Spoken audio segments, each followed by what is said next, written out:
नमस्कार। हरियाणा विधानसभा चुनाव में एग्जिट पोल के नतीजे भारतीय जनता पार्टी के लिए टेंशन तो कांग्रेस के लिए खुशी की लहर लेकर आए हैं। नतीजों में भारतीय जनता पार्टी हैट्रिक लगाने से पूरी तरह चूक रही है। हरियाणा में विधानसभा चुनाव की वोटिंग खत्म हो चुकी है। 8 अक्टूबर को पता चल जाएगा कि यहां पर बीजेपी जीत की हैट्रिक पूरी करेगी या 10 साल बाद कांग्रेस की सत्ता में वापसी होगी। इन सवालों का जवाब जानने के लिए रिपोर्टर्स जब वोटिंग हो रही होती है तो उस वक्त वोटर से जाकर पूछते हैं, जांच पड़ताल करते हैं, आम लोगों से, पॉलिटिक्स एक्सपर्ट और सीनियर जर्नलिस्ट से बात करके हवा का रुख भांपते हैं। इस बात से यही समझ में आया कि हरियाणा में कांग्रेस सबसे बड़ी पार्टी बनेगी और वह अपने बलबूते पर सरकार भी बना सकती है।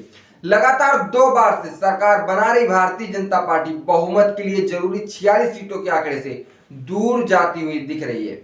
पार्टी दूसरे नंबर पर रह सकती है। हालांकि एक्सपर्ट्स का मानना है कि 18 सीटें ऐसी हैं जहां पर दोनों के बीच कड़ा मुकाबला होगा। भारतीय जनता पार्टी और कांग्रेस के अलावा बाकी पार्टियों में इनेलो बसपा गठबंधन, जजपा आसपा गठबंधन, आम आदमी पार्टी कोई भी बड़ा उलटफेर करती हुई नजर नहीं आ रही। हरियाणा विधानसभा चुनाव के लिए अलग अलग सर्वे एजेंसियों ने एग्जिट पोल किए। जो नतीजे पेश किए गए हैं उनमें एक बराबर से कांग्रेस की सरकार बनने का अनुमान पूरी तरह से जताया जा रहा है। सारे के सारे नतीजे कांग्रेस की सरकार बना रहे हैं।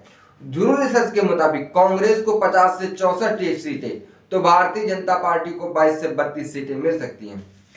वही पीमार के मुताबिक पोल में कांग्रेस को 51 से 61 सीटें तो भारतीय जनता पार्टी को 27 से 35 सीटें मिलने के आसार बताए जा रहे हैं। पीपुल्स पल्स के सर्वे ने कांग्रेस को 49 से 61 तो बीजेपी को 20 से 32 सीटों की बढ़त बनाई।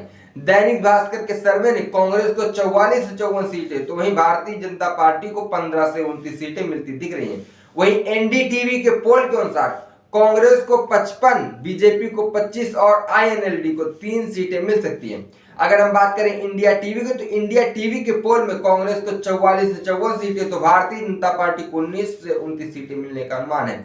एग्जिट पोल के नतीजों पर बीजेपी के राष्ट्रीय महासचिव तरुण भुग ने कहा कि नतीजे इससे बेहतर होंगे। भारतीय जनता पार्टी हरियाणा और जम्मू कश्मीर दोनों में पूर्ण बहुमत से सरकार बनाएगी और लोगों का आशीर्वाद भारतीय जनता पार्टी के साथ है।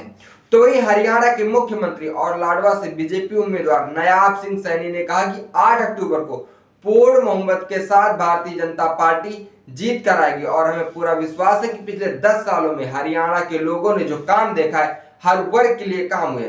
हरियाणा को क्षेत्रवाद से मुक्ति दिलाई, परिवारवाद और भेदभाव से मुक्ति दिलाई, इसलिए हमारी सरकार बनने जा रही है।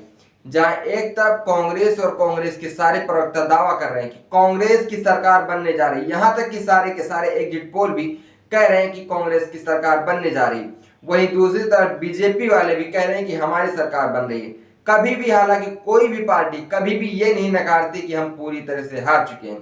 फिलहाल आपके हिसाब से कौन सी पार्टी जीतेगी और सीटों का अनुमान कितना होगा, इस बात का जवाब कमेंट बॉक्स में कमेंट करके जरूर दें।